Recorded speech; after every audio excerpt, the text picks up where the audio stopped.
शिखर मान है और आई ए भी क्या है, औसत मान। तो आपने यह जो व्यंजक प्राप्त किया है बोर्ड परीक्षा में 5 नंबर के लिए पूछे जाते हैं।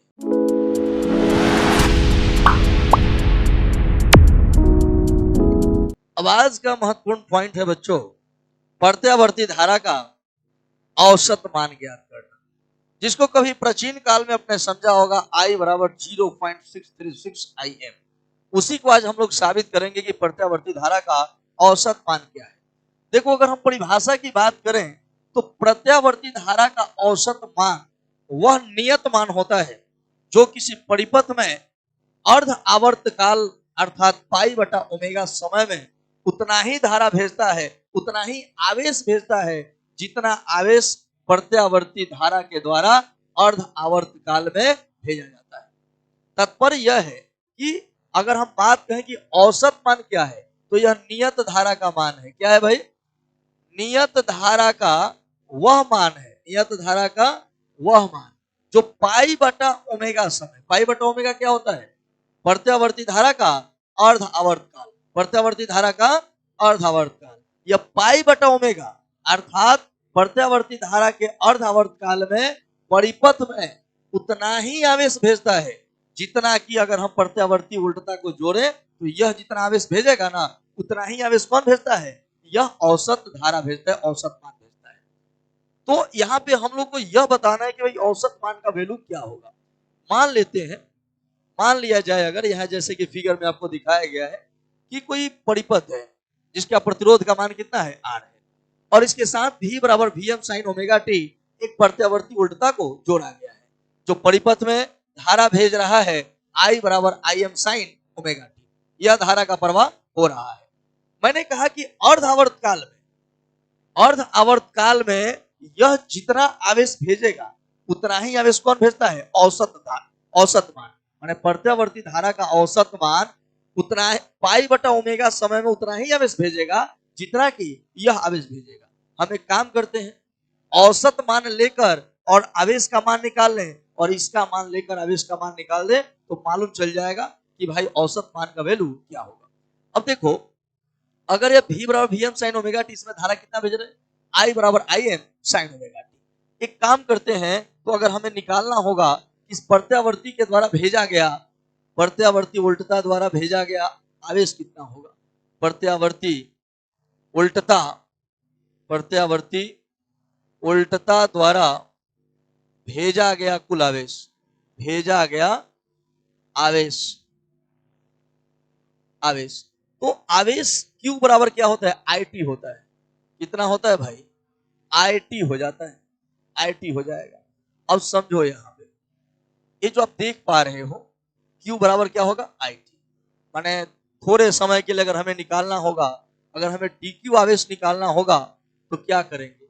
यहाँ I का मान बैठा दो Im sin ओमेगा t, और यह t अगर छोटे समय अंतराल के लिए भेजना होगा तो क्या?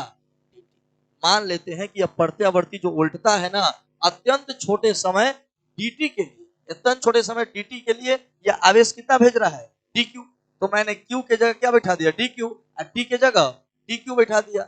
अब यहाँ I का मान हमारे पास मालूम था Im sin ओमेगा t। एक काम करते हैं, इसको हम इंटीग्रेट करते हैं। कहां से कहां तक भाई? हमें इसको इंटीग्रेट करना होगा 0 से पाई बाई ओमेगा, 0 से। ऐसा क्यों? क्योंकि हमें निकालना है कि अर्ध आवर्त काल में कितना आवेश भेजा जा रहा है। तो अर्ध आवर्त काल का मान 0 से पाई बाई ओमेगा, मतलब कि यह जो प्रत्यावर्ती उल्टा हमने जोड़ा है यह अर्ध आवर्त काल में परिपथ में कितना आवेश भेज रहा है, इसके लिए हमें 0 से पाई बाई 2 तक क्या करना होगा? इंटीग्रेट करना होगा। अब देखो, यहाँ dq का तो बात साफ है, dq का क्या हो जाएगा? q। और यहाँ देखो Im तो कांस्टेंट है, और इसके बारे में जरा सोचो, साइन का इंटीग्रेशन क्या होता है? Minus cos. क्या होता है? Minus cos omega T. और शायद आप समझ पा रहे होंगे, क्या आप यह बात समझ पा रहे होंगे कि भाई जो टी के बगल में रहता है वह कहां जाता है? नीचे। और कहां से कहां? 0 से पाई बाई ओमेगा। अब यहां से क्या करना होगा? यहां से Q बराबर Im हो जाएगा, माइनस बाहर निकाल दें। ओमेगा भी कहां जाएगा? बाहर। ओमेगा भी कहां आ गया? बाहर आ गया। ओमेगा भी बाहर आ गया। अब यहां से आपको एक समझना होगा बात कि भाई हमें यहां मान पुट करना होगा कॉस ओमेगा, और एक बार टी के जगह यह बैठाएंगे, टी के जगह कितना ई जन हो जाए तो पाई बाई ओमेगा का बिठाओल गए।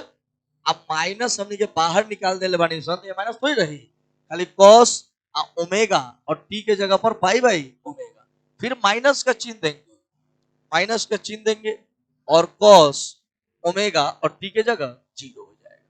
अब यहां से कैलकुलेशन बढ़ाते हैं, अब यहां से कुछ होगा इस तरह से, यहां से कुछ कटेगा शायद, आई एम बाई ओमेगा ठीक है, ये कट जाएगा, कॉस पाई हो जाएगा माइनस कॉस 0 हो जाएगा। तो शायद आप यहाँ वैल्यू निकाल पाओगे, यहाँ कॉस पाई का मान होता है -1 और यहाँ कॉस 0 का मान भी 1 हो जाएगा। यहाँ क्यू बराबर हो जाएगा माइनस आई एम बटा ओमेगा गुणे -2, अर्थात क्यू बराबर 2 बाई ओमेगा आई एम हो जाएगा। ये किस चीज का मान हो गया, आवेश का मान हो गया।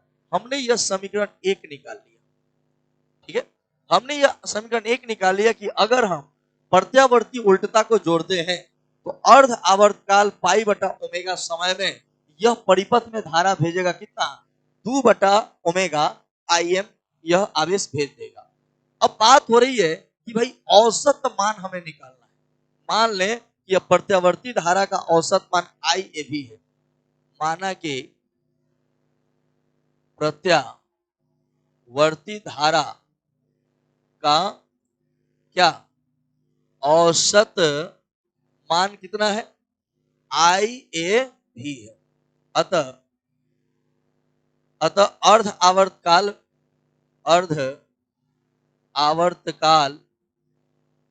पाई बाई ओमेगा समय में भेजा गया आवेश निकालना है। ध्यान दीजिएगा, हमने चूंकि निकाल लिया है कि प्रत्यावर्ती धारा आई पाई बटा ओमेगा समय में कितना आवेश भेजेगा, तो यह भेजेगा आवेश कितना, 2 बटा ओमेगा आई एम। हम मान लेते हैं कि भाई चूंकि प्रत्यावर्ती धारा का मान क्षण क्षण बदलता है, तब मान लेते हैं उसका औसत वैल्यू कितना है, औसत वैल्यू आई ए भी है। तो आई ए भी अगर इसका औसत मान है तो हम जानना चाहते हैं कि तब भाई अर्ध आवर्तकाल पाई बटा ओमेगा में यह कितना आवेश भेजेगा। इस वैल्यू से अगर धारा का मान यह है तो इस वैल्यू से इतना समय में कितना आवेश जाएगा, तो आवेश का एक सूत्र होता है Q बराबर आई टी। क्या होता है, अब देखो Q बराबर आई का मान आई ए भी और टी का मान पाई बटा ओमेगा, यह क्या हो गया समीकरण 2, इक्वेशन 1 एंड 2 से। परिभाषा तो यही ना कहता है कि प्रत्यावर्ती उल्टता अर्ध आवर्तकाल में किसी परिपथ में उतना ही आवेश को भेजता है जितना आवेश प्रत्यावर्ती धारा के औसत मान के द्वारा परिपथ में आवेश को भेजा जाता है। तो अब क्या करें, समीकरण 1 और 2 को बराबर कर दें। यह देखो इधर दोनों तरफ Q है, यहाँ पे देख पा रहे होंगे ये जो हमारे पास समीकरण 1 में Q है, यहाँ समीकरण 2 में भी Q है, ये दोनों Q आपस में बराबर है, तो यह और यह मान भी क्या होगा, बराबर हो जाएगा। इधर कितना है 2 बटा ओमेगा और आई एम है ना भाई, तो यह आई एम है, यहाँ जो कट रहे उसको काट दो, कट जाएगा। यहाँ आई ए भी बराबर हो जाएगा 2 बटा पाई, यह क्या हो गया ओमेगा। अब क्या करोगे, आई ए भी बराबर, यहाँ तुम जैसे ही पाई का मान 22/7 बैठाओगे, कैलकुलेट करोगे तो आपका टोटल वैल्यू आ जाएगा 0.636 आई एम। ठीक है, यही आपके औसत मान का मतलब प्रत्यावर्ती धारा का औसत मान अर्थात आई ए भी बराबर 0.636 आई एम आ रहा है, जहां आई एम क्या है, शिखर मान है और आई ए भी क्या है, औसत मान। तो आपने यह जो व्यंजक प्राप्त किया है बोर्ड परीक्षा में 5 नंबर के लिए पूछे जाते हैं। ठीक है, ये बहुत महत्वपूर्ण है, वीडियो बहुत ध्यान से देखिएगा, अगर आपको ठीक लगे तो उसको शेयर जरूर कर दीजिएगा। ठीक है।